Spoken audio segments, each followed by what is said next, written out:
Welcome to our channel. If your Xbox controller is blinking and won't connect to your console, follow these step-by-step instructions to properly pair your controller. Step 1. Press the Xbox button on your controller.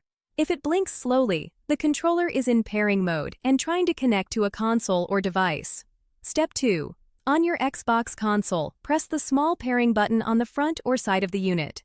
This button has a wireless icon and is separate from the power button. Step 3. Wait for the Xbox console light to start flashing, indicating it is searching for controllers to pair. Keep the controller within 10 feet of the console during pairing.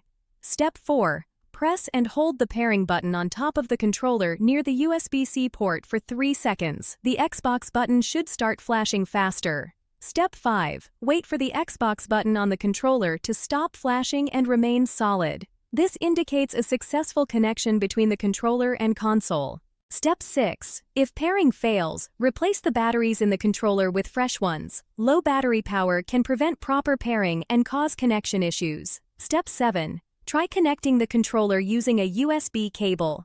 Plug the cable into the controller and console, which will establish a wired connection and may help troubleshoot the pairing issue. Step 8. If the controller still won't pair, turn off the console completely, unplug it for 30 seconds, then plug it back in and try the pairing process again. Don't forget to like this video and subscribe to our channel.